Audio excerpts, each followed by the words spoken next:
After ruling arcades and home consoles for 6 years, Street Fighter II was finally ready for a successor.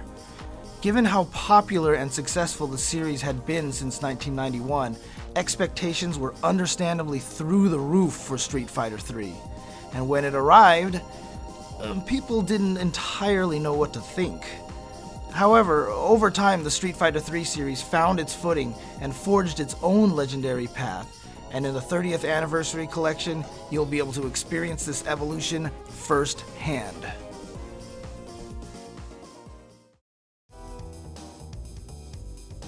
The first thing people noticed about Street Fighter III was how insanely gorgeous the game looked in motion. In an era where 3D fighting games were becoming more and more popular, Street Fighter III opted for lavishly animated sprites that rivaled those of a high-budget animated movie. Each character has something in the range of 700 to 1200 frames of animation, all at 60 frames per second. Even today, the game is still one of the benchmarks for beautiful 2D sprite-based video game animation. The second thing most people noticed was the roster. Ryu and Ken returned, but every other fighter was brand new, with American street grappler Alex positioned as a new main character seeking revenge against Gil, a two-toned paragon of human physical perfection who could control fire and ice. M. Bison appeared to be gone, along with all of his usual henchmen, and that's because Street Fighter III takes place after every other game in the series. Even Street Fighters 4 and 5 are set before 3 in the timeline. In fact, Street Fighter V actually connects into Street Fighter III by revealing Gil and the fate of Bison in the downloadable story mode, A Shadow Falls. If a red and blue overlord with flowing blonde hair sounds strange, other Street Fighter III fighters were just as out there. Necro's stretchy limbs and electric powers looked like a supernatural spin on Dhalsim and Blanca, while the vagrant Oro appeared to live inside a sack and drop down before each match, fighting seemingly with one arm. Each character enters the Third World Warrior tournament for their own reasons, but it's Gil's plans to take over the world that provide the real narrative backdrop for Street Fighter III. However, some characters that were all new at the time should look quite familiar to fans of Street Fighter 4 and 5. Dudley, Elena, Ibuki, Yun and Yang all debuted here, though Yun and Yang were just different colors of the same character. And while Street Fighter V's Laura Matsuda wasn't part of the team, her younger brother Sean was. It's understandable how fans took a while to warm up to these new fighters. After all, we just spent 6 years with Ryu, Chun-Li, and the rest of the Street Fighter II cast. But over time, the entire Street Fighter III lineup earned their place in the series. As with the Alpha series, if you knew Street Fighter II, you could still pick up Street Fighter III and understand the basics. But Street Fighter III offered a bit more under the hood for experienced players. The game had its own version of super combos called Super Arts, and each character had 3 to choose from before entering a fight. Super Arts were designed to add another layer to the complex nature of character matchups. But what really made Street Fighter III stand out in the series was the introduction of the parry. The new parry ability let you absorb an attack without taking any damage and then counterattack almost instantly. But it required expert timing and anticipation to pull off effectively by pressing forward or down on the controller right before an attack struck you. If you were particularly skilled, you could parry special moves or even entire super arts without a scratch, on the ground or even in the air. The series upped the pace by adding an extra movement option, forward and backward dashes. This ability has become so ingrained in players' strategies that it remained in Street Fighter 4 and 5. Also, universal overhead attacks, which had to be blocked standing, were added to aid in mix-ups versus the new parry mechanic. Parries were intended to be high risk, high reward, and at first they were. But you can never underestimate the players that take on Street Fighter. After time, players became experts at parrying and began deflecting attacks left and right. The addiction to the parrying mechanic was born. Just as Super Street Fighter 2 and Alpha 2 overwrote their original versions, so does Street Fighter 3 Second Impact. The story still takes place after the others, with Bison and Shadaloo gone, and Gil's Illuminati making trouble during the World Warrior tournament, but now with a few extra characters and a handful of new gameplay features. The game's giant attack subtitle was a reference to the two new playable characters, Eurion and Hugo. Both were muscular, hefty fighters that brought even more intensity and aggressiveness to the game.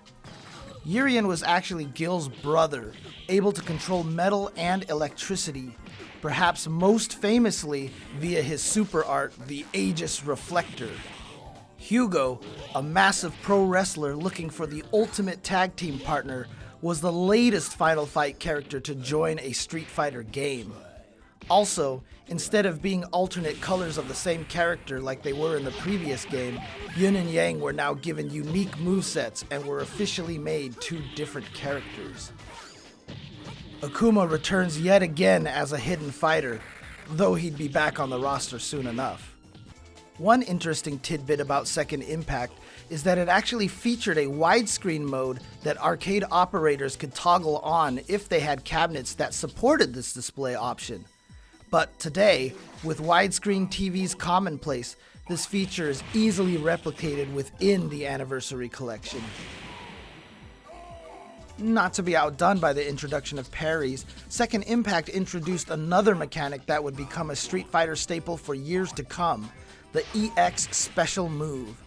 If you had enough meter built up in your super art gauge, even less than a full bar, you could activate an EX move, which was a powered-up version of existing special moves performed by pressing multiple buttons instead of just one. For example, Ryu's regular fireball is performed by making a quarter circle motion and then pressing a punch button, but the EX version would use two punch buttons and gain additional properties at the cost of a chunk of your super gauge. EX moves introduced a new layer of strategy where players now had to really think about how to manage their super meter between EX moves and super arts. This concept of meter management has become a crucial part of the Street Fighter strategy, as EX moves have remained in both Street Fighter 4 and 5. Each character also gained a personal action that gave them a character-specific boost. Alex's personal action would raise his attack power, while Ryu's would lower his stun gauge, for example. The personal action was essentially a taunt with a reward, provided you were able to let the taunt play out all the way. Allowing yourself to be vulnerable in order to enter a powered-up state was a great calculated risk to obtain a competitive advantage.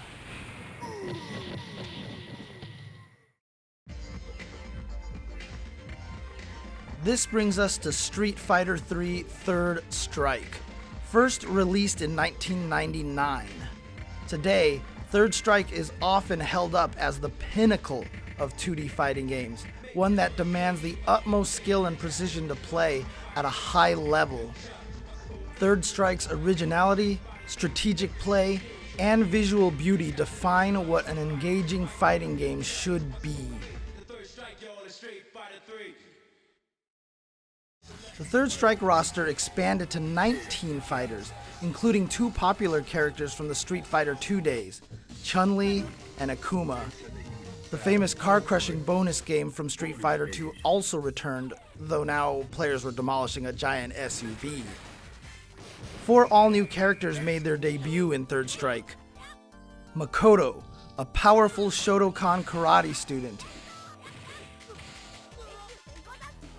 Remy, a nihilistic kickboxer.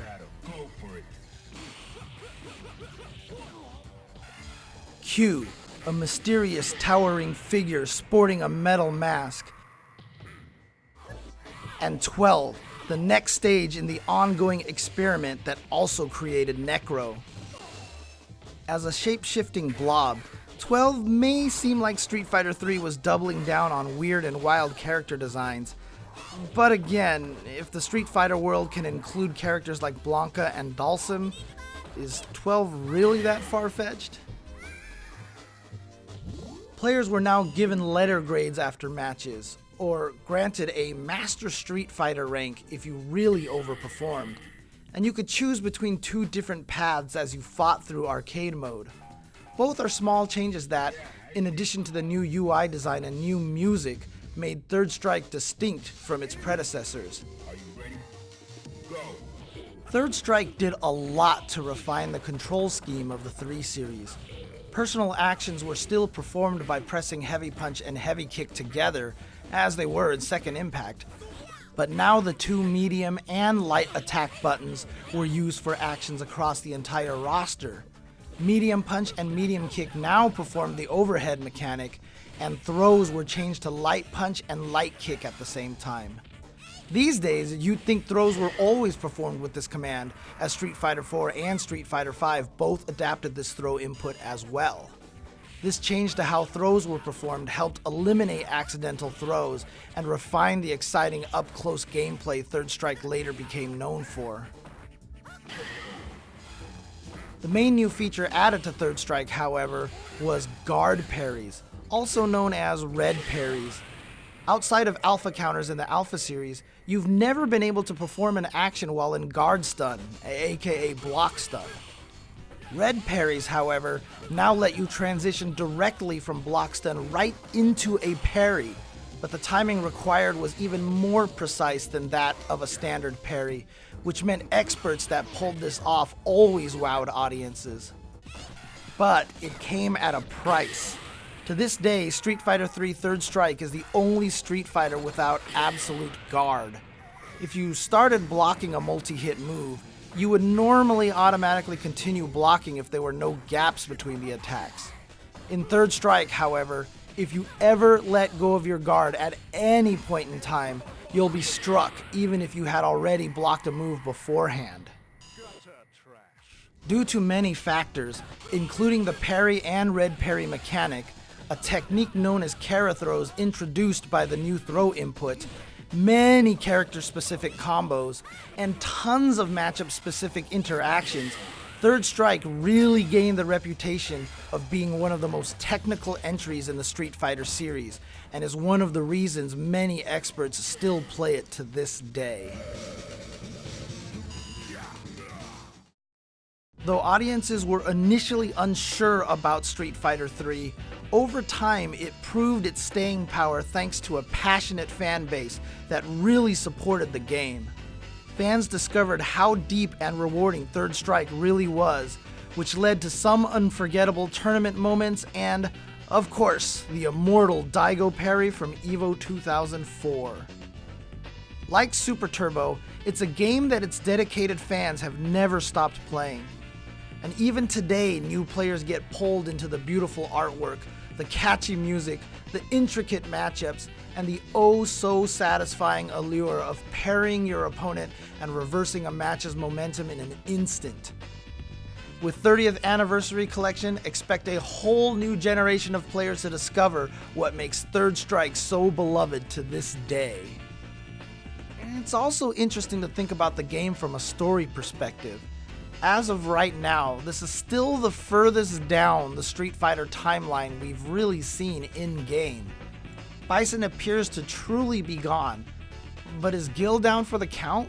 Are the Illuminati still scheming somewhere? Was Third Strike's fight for the future successful? We'll almost certainly find out over the next 30 years of Street Fighter.